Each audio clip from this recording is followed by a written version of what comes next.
How you doing, brother? Good. Do you like salmon? I love salmon. We're gonna do an old school salmon dish with homebrewed soy. We're gonna put it on crispy rice. We're gonna serve it with some dumplings. I'm really, really excited. Look at this. This is beautiful. When you're looking for a piece of fish, you're like, what are you looking for? So for salmon, I'm looking for the biggest loin, because when I clean it up and break it down, I want to have a nice big 3.5-inch slice, because we're going to be doing sashimi. And you know, the truth is, I don't even like salmon. Oh, really? But I love fish when you take a good piece of fish and you make it better with doing lots of interesting things. So we're going to cure it. So it's going to take away the greasiness. It's going to firm up the loin. It's going to pop the color. And then when we hit it with a torch, we're going to give it texture, and you're going to have that aroma of the salmon. Now I'm down with it. I like that one right there. See how thick that loin is right there? Because that's what we're going to be eating on. Perfect. We'll take the whole thing. When you touch fish, you are doing old traditions. You're doing things like your grandparents did. You're doing things like their grandparents did. That's why fish is so special to me, because it represents my Japanese heritage. Thank you very much. This is beautiful. Have a good day.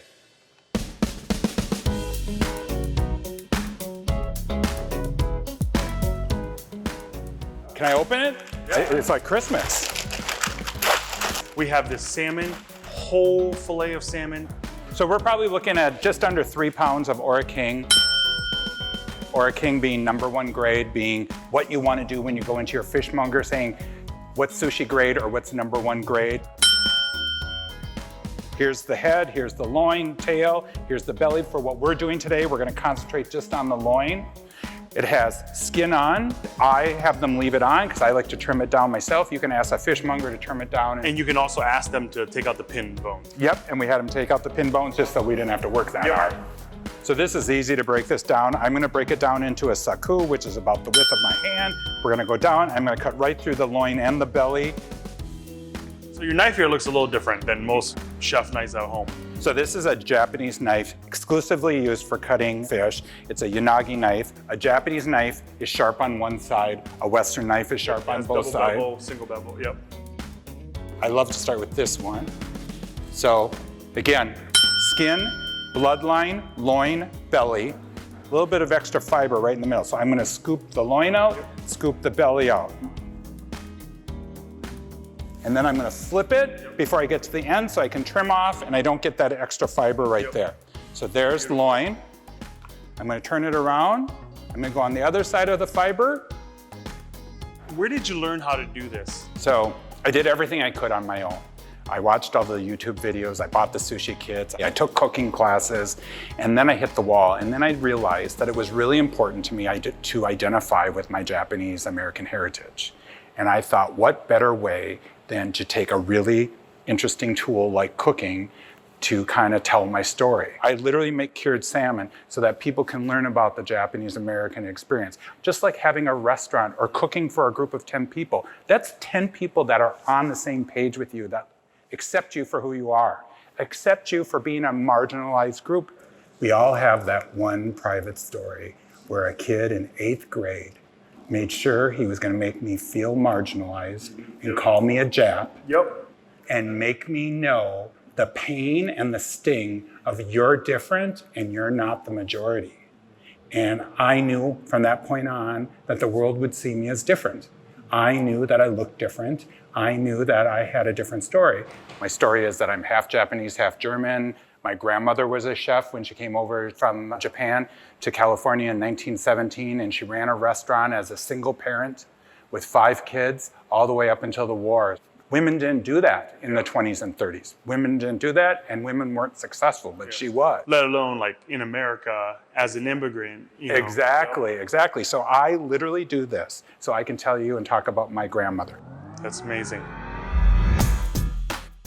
And I told you this before, I don't love salmon, but I love good fish. So take salmon, we're gonna cure it. Okay. Curing means that we're going to lightly put salt covering the whole thing, 2 hours and 45 minutes. Not 2 hours and 50 minutes and not 2 hours and 40 minutes. Where did you learn that timing? It comes from my master teacher, Katsuya. You follow the recipe. He's been doing it for decades. You don't tinker. You don't tinker. Don't question the master. He taught me everything I needed to do so that I would celebrate old techniques and methods. So watch. The higher I hold this up, the more it shatters over the loin. And because you don't want it to be too heavy, because it will actually like burn the fish. You want your protein to be pristine. So I feel that's good. And it's the easiest thing ever. And bam, you're done. So then, fast forward 2 hours, 45 minutes. I'm gonna rinse these off a good couple times. Rinsing is critical. Do a quick dry, loin. So we cured it, belly, rinse it off. Yep. Dry it out. Yep. Yep, and now we're ready to go with it. Yep. Literally, it's that easy to cure fish. We're ready to roll. Is there a special way you want to slice this? I'm gonna start on the bias and I'm just gonna go real thin. Everything that people criticize salmon about, curing takes care of it. It's greasy, it gets rid of it. It's not firm enough, it firms it up. Yeah, you can totally tell, just the texture of the fish is different. In my opinion, nobody should eat raw, uncured salmon. It's just too rich for most people. So we have all that sliced up salmon. What we want to do is build it. We're going to put crispy rice. We're going to put a slice of salmon on it. We're going to brush it with the home-brewed soy. Okay. We're going to serve it with some dumplings. So let's move some of these over here. So we just you seared those off? Yep. Yep. It has regular sushi rice. It has the vinegar, sugar, salt in it. We dip it in soy sauce to give it a little bit of salt. What you're gonna notice is the salmon's almost like a bedspread on it. Yeah, so that you see more salmon than you see anything else. That's exactly what we're going for. Isn't that beautiful? Yeah, it looks great. So here's the deal. I would just eat it like that. Yep. You think that's good? How about if we put a little bit of homemade soy sauce on it? So it's really gonna enhance everything in the fish without overwhelming it. And then, the most fun. Yep, this is where everyone lives for.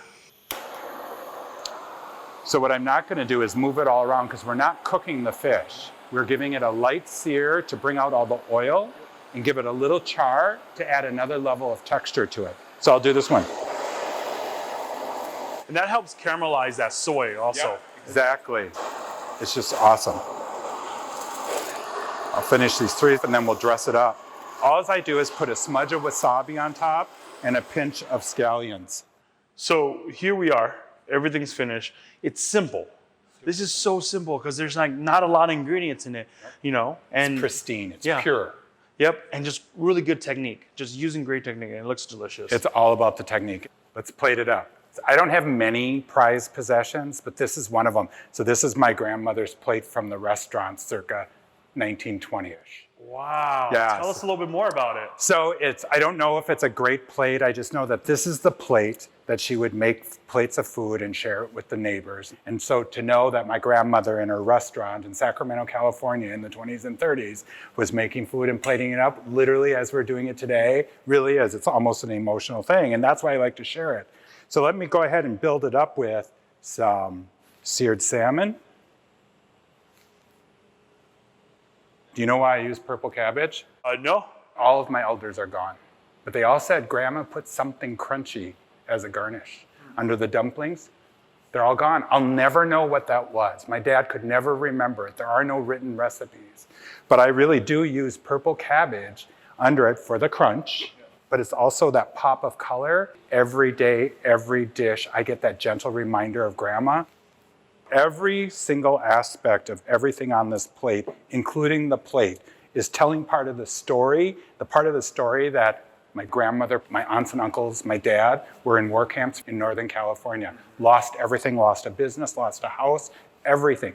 To come out 4.5 years and start all over. There's a Japanese term called goman, which means, okay, you're out of the camp, get over it. Don't be a victim. Smile and move on. Well, you know what?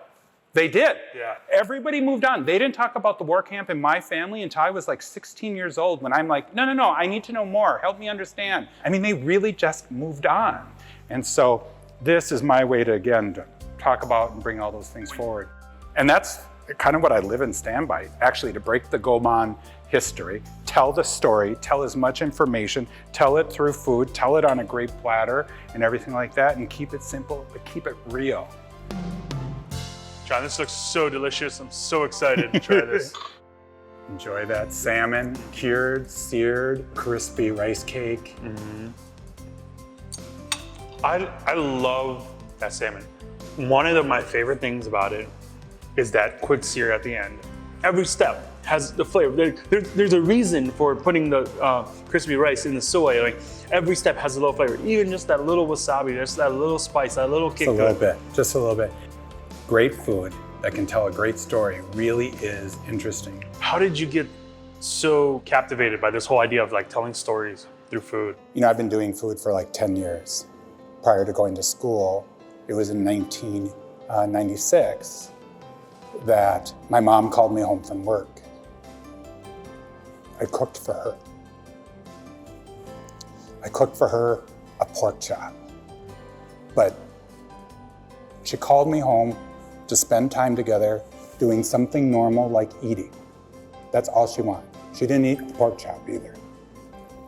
And she died a few hours later. Oh man. But that's when I understood what food could do.